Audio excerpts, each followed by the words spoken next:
बोल गणपति भगवान की जय। आज हम सकट चौथ की कथा कहेंगे। एक चकला लेंगे, चकले पर हम साथिया बनाएंगे हल्दी से या कुमकुम से।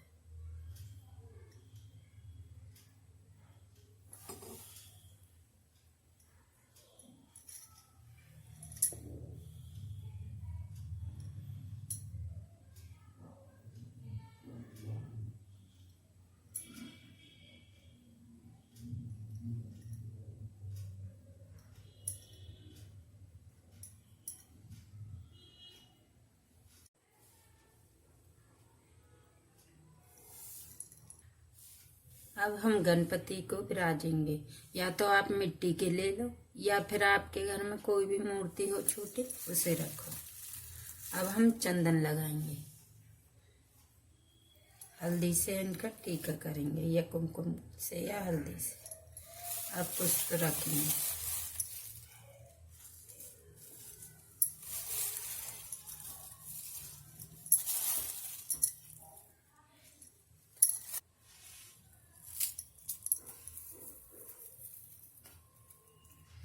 अब या तो आप पुष्प ले लो हाथ में फूल, या फिर आप तिलकुट बनाए होंगे आपने, ऐसे तिलकुट रख लो।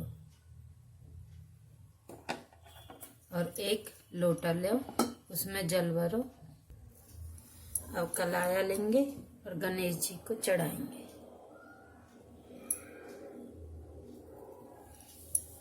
अब लोटे में जल भरेंगे और लोटे के ऊपर भी कलाया बांधेंगे।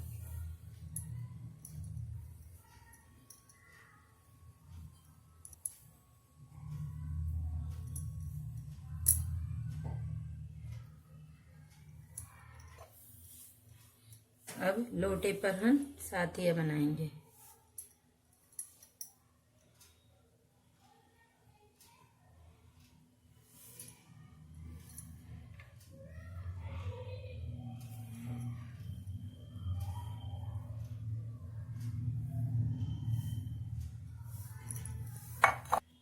इसी तरह हम 5 साथिये बनाएंगे लोटे पर।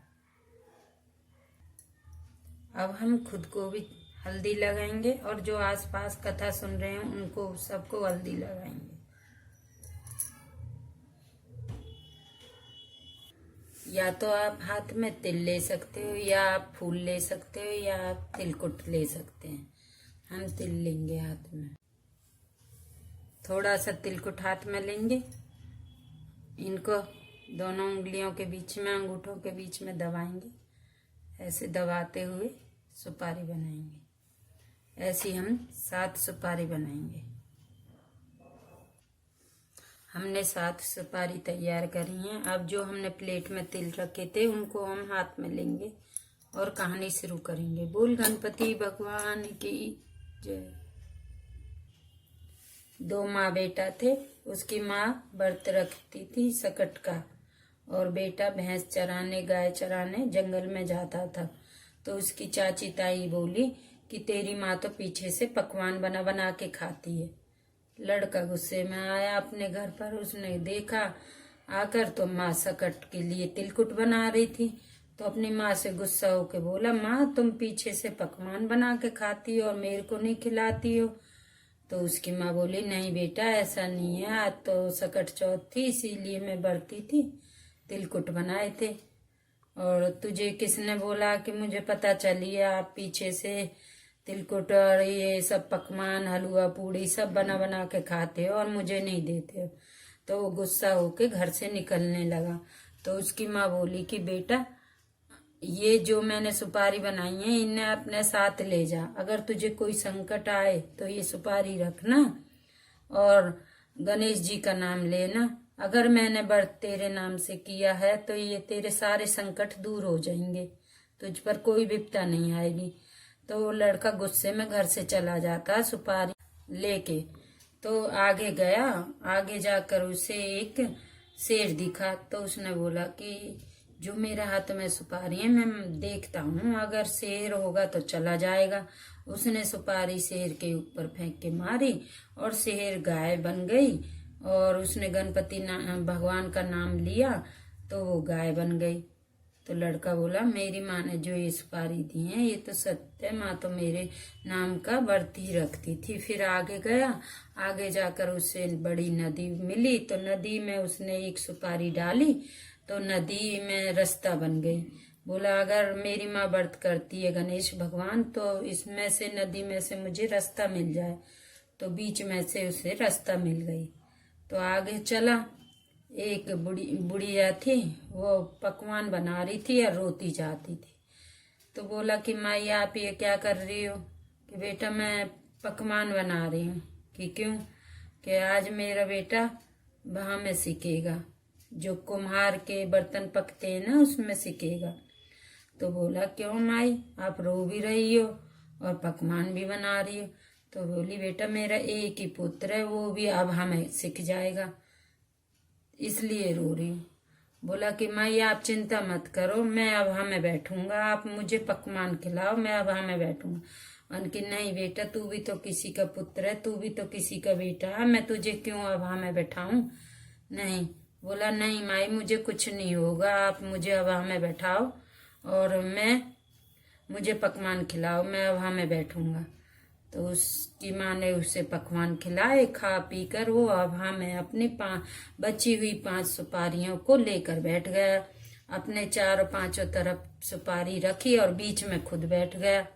अब उसने जो राजा था वहां का तो बोला कि कौन बैठा अब में? कि ये किसी और का पुत्र है। कि चलो हमें तो किसी का भी आवाज सीखने से मतलब है, कोई किसी की भी वो देनी है, हमें तो कोई भी बैठा हो उससे क्या है। तो देखा तो अब उसके ऊपर बर्तन रख दिए आभा पकने के लिए, बीच में लड़का बैठ गया। तो वो आभा 15 दिन में पकता था, उस दिन वो आभा 3 दिन में पक गया। और बच्चे बाहर खेल रहे थे तो उसकी बॉल जाकर आभा में लगी, तो खन से आवाज आई बर्तन पकने की।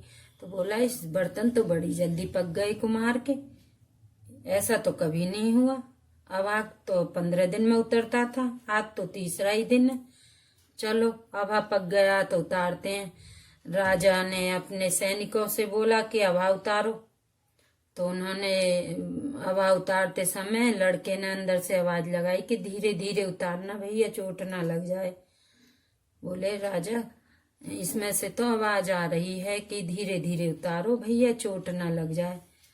तो उनने धीरे धीरे उतारना शुरू किया तो देखा तो बुढ़िया का बेटा ऐसे ही बैठा था जैसे बिठाया था। तो वो गणपति भगवान का नाम लेकर आभा से उठ गया। तो राजा की जो रानी थी उसने बोला कि ये तो लड़का बड़ा ही सच्चाधारी है, इसे तो अब हमें भी कुछ नहीं हुआ, हमारी एक पुत्री है, हम इसकी शादी उसके साथ करेंगे। ये तो बड़ा चमत्कारी बच्चा है, ये तो बड़ा ही नेक बच्चा है, इसे तो अब हमें भी कुछ नहीं हुआ, हम अपनी पुत्री का विवाह इसके साथ करेंगे। तो राजा ने बड़ी ही धूमधाम से उसकी पुत्री का विवाह उसके साथ करा। तो एक दिन राजा की पुत्री और वो लड़का अपनी छत पर चढ़े हुए थे। तो वहां से खड़ा होकर देख रहा था कि मेरे गांव का रास्ता यहाँ से है। अपनी पत्नी से बोला कि आपका गांव भी है? कि हाँ मेरे गांव भी है, मेरी माँ भी है। तो बोली कि चलो तो हम अपनी ससुराल चलते हैं, कि आप चलोगी? अपने माँ बाप से पूछो। तो लड़की ने अपनी माँ बाप से पूछा, रानी की बेटी ने, तो कि माँ हम तो अपने ससुराल जाएंगे, इनका तो गांव भी है, घर भी है और इनकी माँ भी है। तो राजा ने खूब धन दौलत, हाथी घोड़े, सब अच्छे कपड़े वस्त्र माँ के लिए खूब धन दौलत देकर अपनी बेटी को विदा करा। तो रास्ते में चलते चलते सैनिक भेजा उसने लड़के ने कि जा मेरे माँ से बोलो कि माँ तुम्हारा बेटा आया। तो सैनिक गया कि बूढ़ी माई तेरा लड़का आया, कि मेरा बेटा कहाँ है? रोती हुई रो रो के उस बुढ़िया की आंख खराब हो गई, अंधी हो गई, रो रो के रात दिन रोती रहती कि मेरा बेटा गया, मेरा बेटा गया।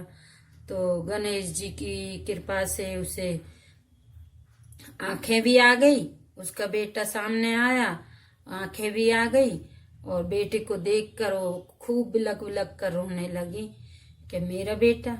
कि माँ बेटा ही नहीं है आपका, आपकी बहू भी है। कि बहू, अरे ये तो बड़ा चमत्कार हो गया, मेरी बेटा बहू दोनों आ गए। ये तो गणपति भगवान की माया है। हे भगवान, जैसा गणपति भगवान उस बुढ़िया को बेटा, धन दौलत सब कुछ दिया, इसी प्रकार जो भी माई या जो भी कथा सुनने वाले का भला, कहने वाले का भला, सबका भला हो। बोल गणपति भगवान की जय। अगर आपको कहानी अच्छी लगी हो तो लाइक करें, अपने दोस्तों के साथ शेयर करें और चैनल को सब्सक्राइब करें। बोल गणपति भगवान की जय।